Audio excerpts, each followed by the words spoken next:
What's up, gamers? Welcome back to 180 MTG. My name is Ryan Overturf, and this week I'm going to be talking about how you can use color-based archetypes to design Twobert's 180 card cube. Specifically, I'm focusing on using archetypal lines on color pairs or individual colors to support archetypes in that cube environment, and how you can draw on these color lines to support a number of archetypes for 4-player drafts. I've put out a number of pieces to this point talking about using a macro archetype for Twoberts, which is to say that every card in the cube falls into one generalized archetype. For the original recipe Twoberts, that's just a mid-range cube where all of the cards you would justifiably put in a mid-range deck. You could skew more aggressively or more controlling, but generally every card in that environment kind of plays in the same space.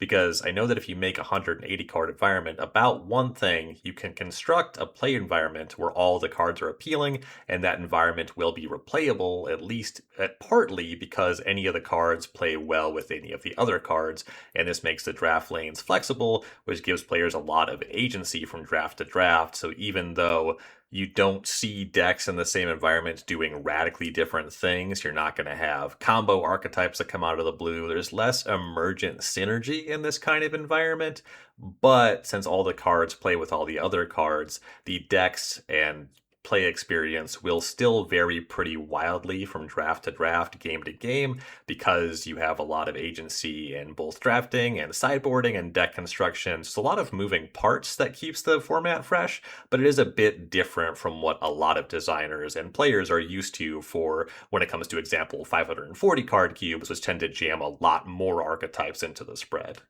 And depending on your baseline, using even macro archetypes, you can see more extreme different kinds of decks within a cube. The original recipe Twobert, yeah, that's like a lot of mid-range stuff going up and down the curve. But if you look at the artifact Twobert as an example, this is a cube that largely is just based on every pack having a very high representation of artifacts and a lot of artifact synergies.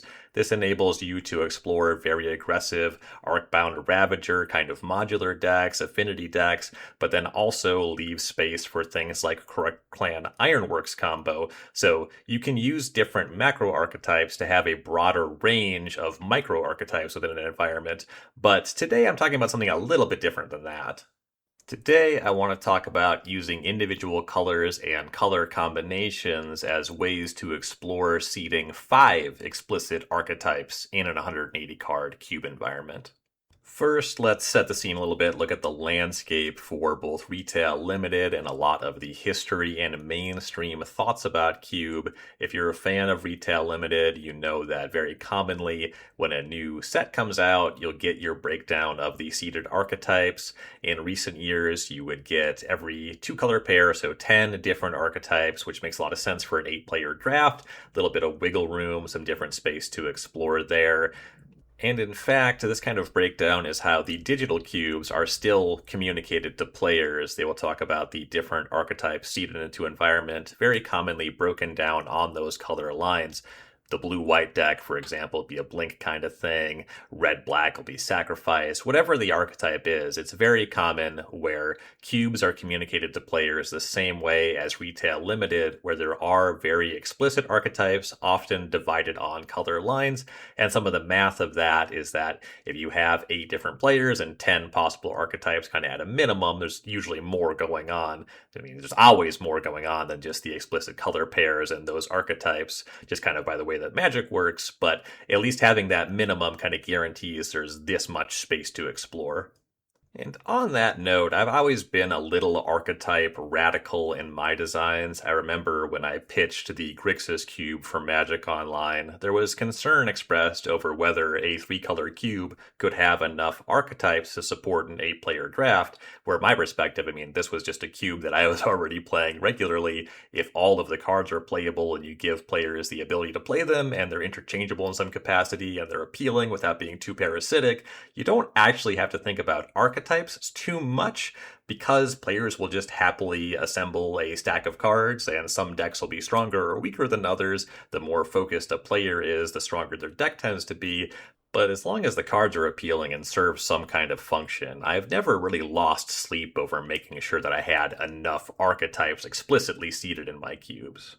That said, seeded archetypes are the way a lot of players engage with different draft environments. It's an easy way to make sense of an environment, and when you are designing a cube, it is a very useful tool to break things down, even if you're not saying, all right, what is my blue-white archetype? At least saying, do my blue-white cards play together, and how do they play together? Which you can be more loose or more rigid depending on your preferences, but at least thinking on what a two-color deck looks like, whether it's a very explicit archetype or not, is a useful way to think about a cube. And when it's come to Twobert's, my 180 card cube environments, I'm often asked about what the archetypes are, and so that's kind of put some pressure on me to kind of define this framework of macro archetypes, but you still get people approaching something like the original recipe Twobert and asking about 10 different archetypes. What do all the different two color pairs do? And there is texture there. If you look at the blue, white, gold cards, No More Lies, Supreme Verdict, Teferi, Hero of Dominaria, you're going to be happy to play all of these cards in a blue, white control style deck. So you could say blue, white control is the archetype here, but that's actually not my design goal or intent, or really what this cube is about at all. When it comes to drafting for 2 players, and today I'm focusing a lot more on 4 players, it is really difficult to seed 10 archetypes if you want to do an archetype for every 2 color pair, unless there is a tremendous amount of overlap that is going to be something where you just have parasitic parts or things that don't appeal from draft to draft, things that line up the same way from draft to draft. 10 archetypes is just too many to explicitly seed for 4 players. So my focus in the original recipe Twobert, while I have mana fixing and my intentions with the design, I generally find that this cube supports players playing 3-color decks, but that's not broken down by the gold cards or 2-color archetypes. It's actually largely informed by that design principle where I designed every individual color like a 23 card deck. So all the white cards play very well with all the white cards.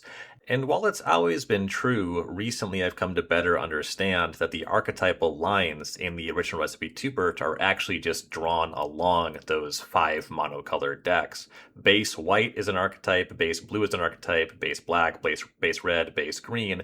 Every color is sort of doing something a little bit more in its own space. The color pie and just choosing cards that do what these colors do really heavily informs that. White largely plays to the battlefield. It doesn't have the most efficient options at every point of the curve, but it's kind of a jack of all trades, which lets it blend really well with the other colors. Blue has heavily permissive elements and card selection. Black is kind of the classic tap out control deck, but then it also does have some very efficient rates for being aggressive there as well, some cheap cards that can get you going early. Red has burn as kind of the chief thing in its area of the color pie.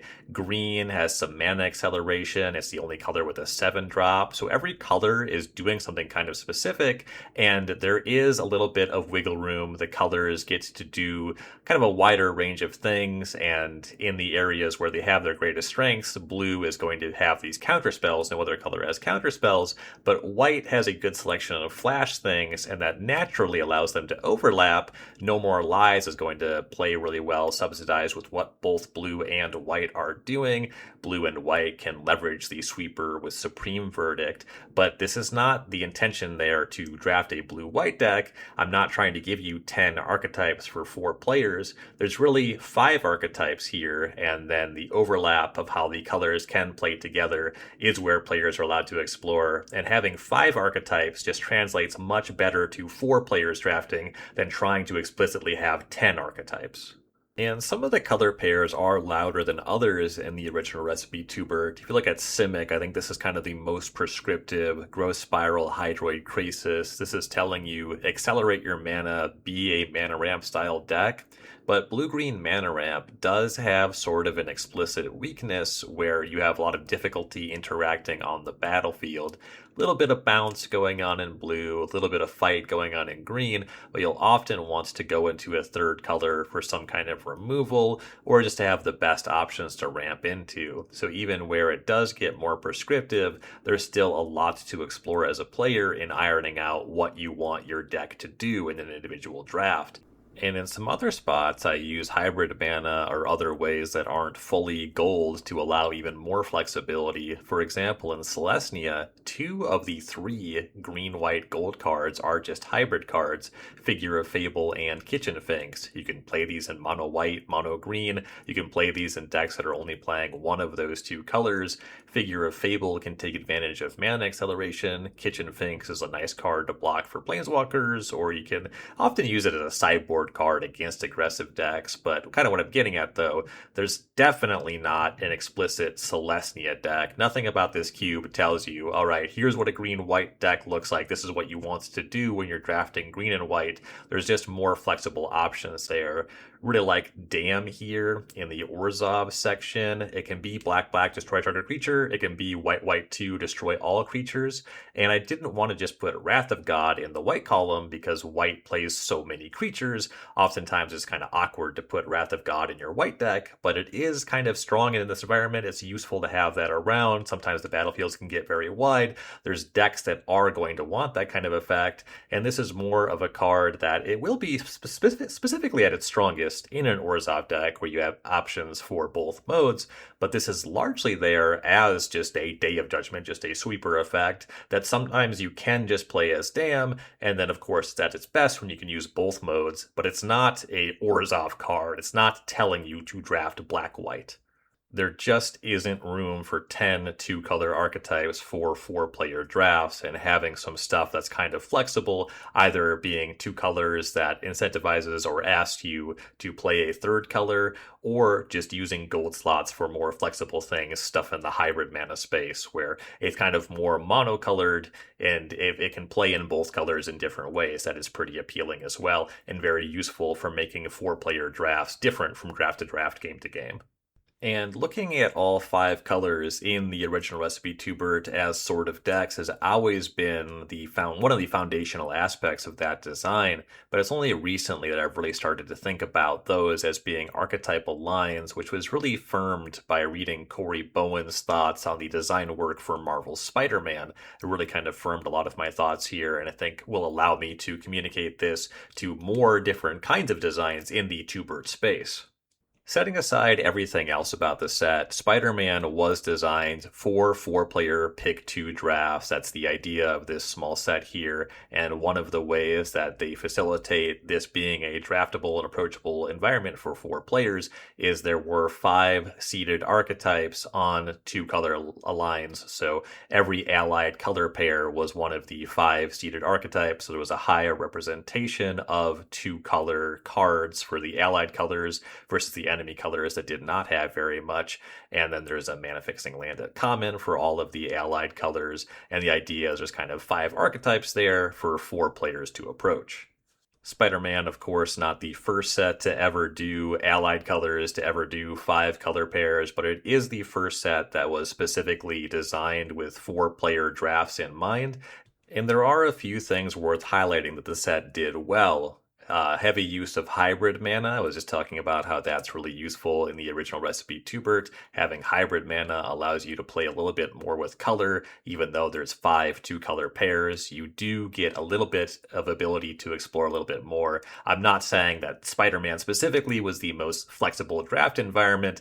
It's one that I played probably more than most people, and yeah, you do run out of steam with it. You are largely playing these 2-color archetypes, but hybrid mana as a tool was definitely, they were on the right track with that. And when it comes to our own cube designs, we can take the ball and run even further with that. And something that I also think was very cool and did lend what replayability and room to explore the Spider-Man set had was, despite having 5 explicit 2-color themes, there was also both one 5-color card and a cycle of enemy color rares. One of them was kind of a dud. The blue-green rare in the set was not, it was kind of a non-starter for limited, but the Orzhov rare, the Spot, is just like this 5 mana kind of removal spell, kind of recursive spell stapled to a creature. If you opened the black-white rare, there were strong incentives to explore drafting Orzhov, even though it's a 2-color set. And that is kind of similar to something I have going on in the original recipe Twobert. When you open Teferi Hero of Dominaria, it's a really strong blue-white card. you're going to be forced to draft blue-white, and a lot of the cube is about exploring individual colors and how they combine. So a gold card, I often actually value a lot of the gold cards just lower than monocolored cards in that environment, and mana fixing lands higher than gold cards. But importantly, even though the lanes are driven on monocolors, the gold cards can give you something that you can attach to. If you see them early, you can definitely plan around being in that lane. And even though it's not a cube that is trying to push 10 two-color pairs, there are tools and signals that'll say this is a really strong thing to anchor you to something that is not the most direct, explicitly supported archetypes. So it's a monocolor driven environment. But that said, the gold cards are still tools, they are still options to anchor you to something, even though the support for that is not as strong.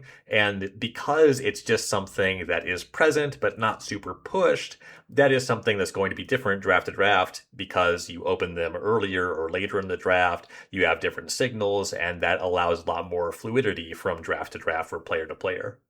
And right now, with the standard Magic releases, drafting with 4-player drafts, pick 2 drafts in mind, is very much the direction that they're going here. Spider-Man and TMNT very explicitly for this purpose, but then also with Lorwyn Eclipsed, that was a set that used 5 color combinations and strongly seeded 5 archetypes.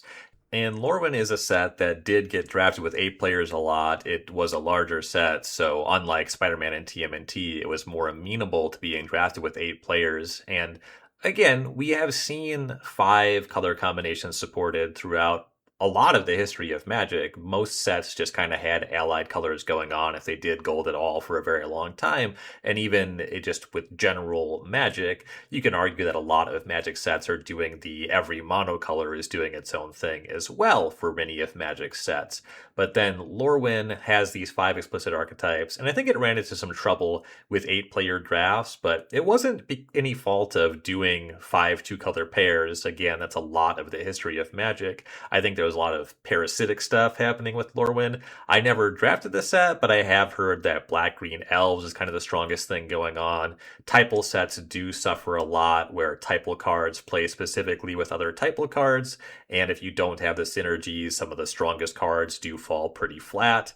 And so it's maybe not the best example of why 5 two-color pairs is something worth exploring because of how parasitic typal sets can be.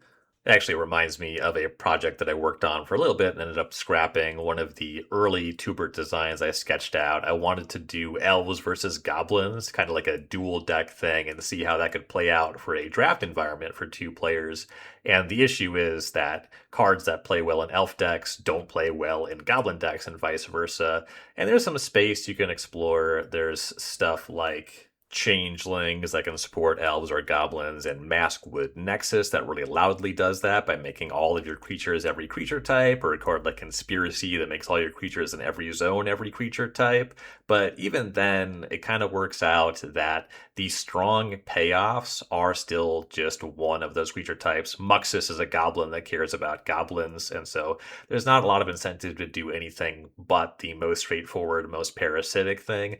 So that's something where Typal suffers, it's something where Lorwyn suffers, but I am certain that Strixhaven, the return to Strixhaven coming up here, is going to be broken up on the 5 school lines, where you're going to have the 5 enemy color pairs representing the 5 schools of Magic on Strixhaven, and that's something that did work for the 8-player draft the last time we went to Strixhaven. And I think that that's going to work better for 8-player drafts and is going to work very well for 4-player drafts. I'm sure they're going to do one of those draft night products that is enough boosters for a 4-player pick 2 draft with Strixhaven and the 5 two-color enemy color driven archetypes there. If you're interested in 4-player retail draft environments, again, not knowing the cards, the set's not out yet, my expectations for that being a fun and replayable 4-player draft environment are pretty high. So now with a significant background established, I want to talk about the different ways on color lines you can break a Twobert down into 5 color-driven archetypes, be they individual colors or color pairs, and how that can work, what the challenges are, and what the rewards are for exploring 5 color-based archetypes in this way. The one I've already talked about, the original recipe Twobert, is using every monocolor as sort of a base for archetypes. That gives you 5 colors to explore for 4 players, a lot of wiggle room. This one works great. This has been the template for me for 180 card cube designs. The tempo Twobert very much plays in the same space, where every individual color is doing something kind of specific. Red is kind of a prowess slant, white is a little bit more grindy on the battlefield, blue gives you a lot of card selection. Every color is kind of doing something specific, and then you can choose how you want to mix and match the 5 colors in a draft. And if you play Magic at all, you're already intimately familiar with the 5 colors. There's nothing that really needs to be communicated here. You can use gold cards either in that hybrid space to be very flexible. You can even have a small sampling of very loud gold cards that, while you are not specifically pushing a lot of 2-color archetypes, will give players something to latch onto in the 2-color space.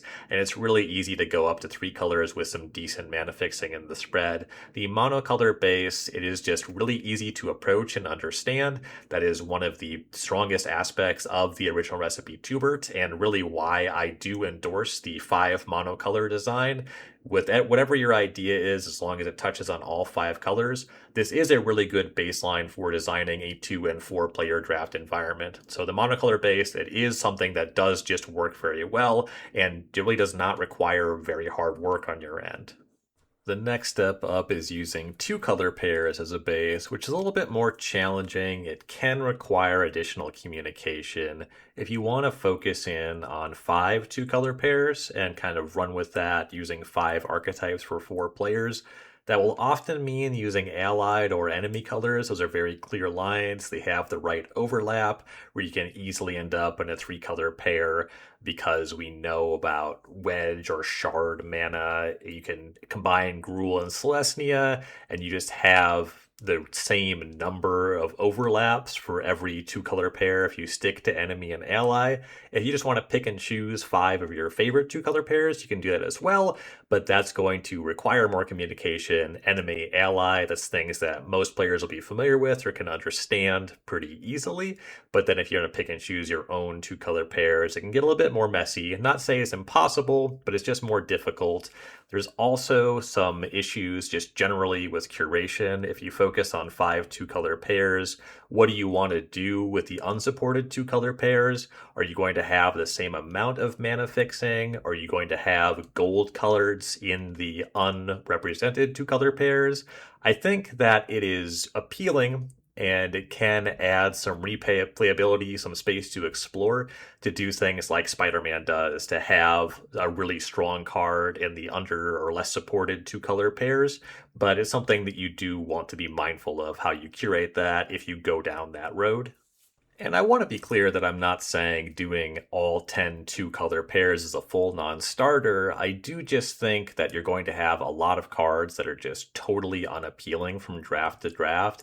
Unless you have very strong mana fixing, that means you're kind of not doing a 2-color thing anyway. You're moving into the 3, 4, 5-color space. But if you want to loudly have archetypes in all 10 2-color pairs, you definitely need to be looking at overlaps, just so more of the cards theoretically play in more of the drafts.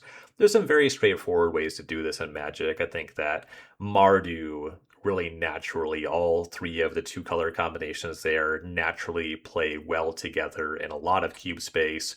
Red black and black white are both very strong sacrifice support color pairs, and white red can be like go wide tokens. It always tends to be creature based, or very commonly Boros is creature based, so it naturally plays decently in the sacrifice space just by virtue of giving you creatures to sacrifice, and sacrifice decks being kind of aggressively slanted and creature focused. The closest thing that I have to a 180 card environment that touches on every 2-color pair is the Tundra.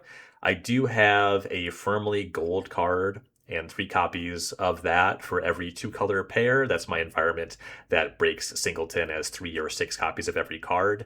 And with the exception of Sedge Sliver, every gold card in the Tundra is true gold. There's no hybrid there. And Sedge Sliver also is kind of weak if you don't control the swamp. It's just a Grey Ogre if you don't control the swamp. So it is pretty firmly a Rakdos card as well. And there's 2 things that I do to finesse having the 10 2-color pairs here. The first is that some of these are just strong two-color cards. Detention Sphere, Maelstrom Pulse, those are just strong removal spells. They don't say anything other than, hey, here's a strong card, you need two colors to cast it. They're not really pushing you in the direction of an archetype. So having strong gold cards that push you into a color pair, that is kind of just like, here's a good removal spell, and especially if it can play in a controlling or an aggressive deck, or in some context, a combo deck as well, just having strong interaction in gold can be a fine way to have kind of softer two-color archetype things, or pushing you towards one of the two-color pairs in a way where maybe you're more incentivized to splash, or it's not fully an archetype, so it's less parasitic. And then overlap is another really important thing going on here. I talked about Mardu being a great shard for some overlap, and in the Tundra, 4 of my different two-color pairs are just energy cards. I have Voltaic Brawler, Roller Virtuoso, Conduit Goblin, Rogue Refiner. These cards can play in different kinds of decks. It's pretty unlikely you're going to be a 4-color deck, so like the Conduit Goblin and the Rogue Refiners are very unlikely to be in the same deck, but they all play in similar space, and so there's kind of a macro archetype that while there are strong incentives to be some two-color pair or to be able to cast a gold card in a two-color pair, there is overlap available if you end up in a 3-color space, and so the cards can play well together. For my sensibilities as a cube curator and drafter, the monocolor base is a lot more flexible than the two-color base, but by all means, if there is something that you want to express or explore in the two-color base, there's absolutely room here, especially if you're playing it a little bit safe in the allied or enemy color space there. You do want to be mindful that 2 colors with 4 players, you're very commonly going to see players going into 3 colors, and that is something you can already kind of incentivize with the monocolor base. So just be mindful with what you're doing if you want to really push 2-color archetypes. It's very much possible. It is just more challenging than the monocolor base in my experience. Then if you're an Alara, Tarkir, or New Capenna fan, you can look at a 3-color base. Every 3-color set in Magic's history has been broken down on wedge or shard lines. These are firmly enemy and ally color pairs. The way any 3-color combination works, you're going to have 2 ally colors and 1 enemy color, or 2 enemy colors and 1 ally color, and they fully follow those lines. So Naya, for example, is an allied shard because red and green are allies, white and green are allies, but then red and white are enemies. So the combination of two friendly, 1 enemy is what makes it allied. 2 enemy, 1 friendly. Sultai, for example, would be enemy because blue and black are allies, but black and green and blue are both enemies. Much like with 2 colors, I'm sure you could mix and match your favorite wedge and shard, but honestly, it gives me a little bit of a headache to even think about that. But your cube, your rules, whatever you want to do. Personally, if I see a Sultai land and a Naya land in the same pack, I'm assuming this is a 5-color environment, and I'm not going to think about it too much. And that is kind of where you start to run into trouble, or maybe not trouble, it's just what you want to do. Once you have a 3-color base, it's really difficult to do explicit 3-color without just having a 5-color environment. And this is more true the more you use actually fully gold 3-color cards. Siege Rhino is of course going to play in an Abzan deck, but if I give you fetches and fetchable duels, if I give you lands that tap for 3 colors, if I give you 5-color lands, what's the incentive to actually stop at Abzan? And that's part of why I do like keeping it to 5 3-color pairs here, either wedges or shards. If you want to do 5-color, great. If you want to have 3-color gold cards, 3 and 4 and 5-color lands, and have players play 3, 4, 5 colors more often, 4 and 5 colors, by all means, you can certainly do that. We're just not talking about a 5 archetype base anymore. We're talking about a 1 archetype base of 5-color. Once you go down the 3-color route, I think there's actually a lot of pressure to have a good sampling of monocolor cards, and for your monocolor cards to support synergies that move into your 3-color lanes, because when you have the fully 3-color cards, they're only going to play in a specific 3-color deck if you're going to keep it to 3 colors, or they are just strong options if they're individually powerful for 4 and 5-color decks. And then you can look at 2-color cards if you're trying to latch onto 3-color, but the more two-color cards you have, the more you're going to end up in space, even if you keep it to all allies. If I have Celestia cards, and those are going to feed you into either Bant or Naya, there's also Dimir cards that can feed you into Esper or Grixis, but the Dimir cards and the Celestia cards can't go in the same deck, right? So we're already looking at four-color, maybe just five-color, because why not? And there's certainly nothing wrong with a five-color environment. I'm just saying if you're doing three-color, if you want players to draft three-color decks, doing 5 of the 10 three-color pairs, I think focusing on Wedge or Shard, and then really emphasizing a lot of what your design is about in monocolor cards, I think goes a long way. And then the more you do that, you can also see players draft two colors some of the time. The more even two-color goal cards you have if you're pushing for three colors, the more you're going to see players play those 4 and 5-color decks. But if you have a lot of strong monocolor cards, you can use a card like Jungle Shrine, a red, green, white tri-land, to play a Boros deck or a Celestia deck if you have strong enough monocolor options. And you can have a small peppering of gold options, and even splashing the third color, I think, is where a lot of the cooler three-color decks come into play, at least from my perspective. You know, for a lot of folks, just doing the 4 and 5-color stuff is the fun for them, but you're expressing less in a specific space when it is just 5-color play the best cards. That's my opinion of that kind of thing. And if you want to really see a Grixis deck in action, if you want to see an Esper deck in action, and you want to design an environment where wedges and shards are 3-color decks on 3-color decks, once again, a lot of it does come down to the monocolor cards and allowing players to explore the colors that they want to explore, instead of just the incentives being play all the mana fixing, play all the strongest cards, which will often be gold cards. And I'll expand a little bit there, because something that you might interpret that last statement as is, okay, make the monocolor cards stronger than the gold cards, but you do want the gold cards to be strong, otherwise why are you playing gold if gold isn't strong to do? It's harder to do. So the gold card should be strong and exciting, but you want to use a light touch, finesse it a little bit if you want to see a 3-color deck.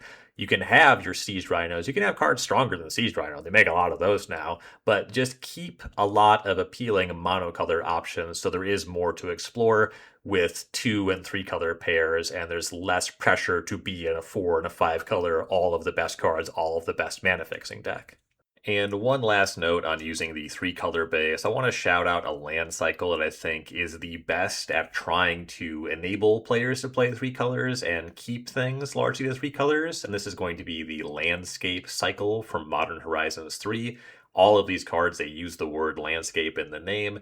They are lands that tap for colorless, or you can sacrifice them to search for one of 3 different basic lands. So Foreboding Landscape is the Sultai option, taps for colorless, or you can sacrifice it to search your deck for a basic swamp, basic forest, or basic island, and put that in the battlefield tapped. And it also cycles for black, green, blue. So this is much more modest than a triome. You'll only be able to fetch up one of those 3 colors and have only one permanent source of one of those 3 colors once you use the land, or it taps for colorless, which doesn't fix at all if you have not yet sacrificed it. And the cycling ability is much more restrictive as well. Rather than just being able to cycle it for 3 generic mana, you actually need to make all 3 of the colors that it can find. These can be parts of 4 and 5-color decks. They tend to work a little bit better in 4-color decks and 5-color decks, but they play really reasonably in 2-color decks. They're basically just an evolving wilds that can sometimes tap for colorless if you want it in a 2-color decks. Given that 2-color decks tend to have a little bit more in the generic mana space, once you get into 3-color, you end up with a lot of pips in your cards. Certainly for casting a 3-color spell, you naturally have to have at least 3 pips to do that. So the colorless mana does play a little bit more in the 2-color decks, and these landscapes, they're pretty modest, but they are strong. They can get you to 3 colors, and these lands do play quite well. I'm a pretty big fan of these. They're even slightly more modest in terms of trying to get you into 3-color versus 4-color than original tri-lands, because they only give you the one permanent source of one color of those 3. So I like these ones a lot. They are definitely lands that I would look at if I wanted to get players to play 3-color, sometimes 4-color, sometimes 2-color. And then the final way you can seed 5 archetypes for a 4-color draft environment using color lines for archetype definition is 4-color. which I don't know of anybody who does this. I really don't know why you would do this, but it is a technically possible lane to explore mathematically. So instead of that monocolor base of white, blue, black, red, green, you would have a base of not white, not blue, not black, not red, not green. Like, it's difficult to think about a white, black, red, green deck as being a white, red, black, red, green deck. It's really more of a not blue deck. At least that's always how it feels in my experience when I play four colors, which there are kind of a lot of times I do end up playing four color decks in certain cube environments. The Tempo Tubert I've actually played four color a decent amount of the time because of the nature of the mana fixing that cube. It has fetch lands and fetchable typed duels, but there's no triomes. And all the spells are cheap. A lot of the cube costs 1 and 2 mana, but it's really difficult to justify playing a 5-color deck with those parameters, cheap spells, and all the lands are 2 colors. There's no 3-color lands. It usually means you're going to be fighting at least somebody on the best cards in at least 1 color. You know, sometimes you'll like open a power outlier in a 4th color. You'll be in a 3-color shell already, and with fetches and typed duels you can fetch up, you can get to 4 colors. And when I find myself in that kind of lane, I'm thinking, okay, do I have the mana to play 4 colors? At that point, I'm kind of passing no mana fixing lands in this spread and trying to make it happen. And I do think of my deck as not being the color that I'm not playing, which very often in that cube, it's going to be blue, black, red, green. So I'm drafting not white. It's kind of how it comes to pass. A lot of the white cards tend to be the most parasitic in that cube. Every other color is a little bit more in the spell-based kind of environment. The white gets more stuff in that space. I just know offhand I've drafted a decent clip of not white decks in the Tempo Tubert. But it's really an expression of a negation. I'm not drafting that blue, black, red, green deck. I am playing the strongest cards in the 4 colors that I can cast, which makes it really weird space to explore as far as seeding archetypes. It's kind of the antithesis of what I was talking about seeding monocolor archetypes or even 2-color archetypes, where you're trying to make a deck about something, and 4-color very often is making a deck about the thing that it's not, which is strange, but not impossible. There's 2 really big challenges to designing around 4-color. The first is that kind of lack of definition for any combination of 4 colors. All of the 3-color combinations, there is some resonance in terms of aesthetic. There's worlds that we've been to. There are characters we identify with these 3-color pairs. And there's mechanical resonance there as well. When it comes to 4-color cards, there are at least 2 options for every set of 4-color combinations. There's Nephilims, and then there's a commander deck that has 1 legend for every 4-color combination, and it was like Commander 2016.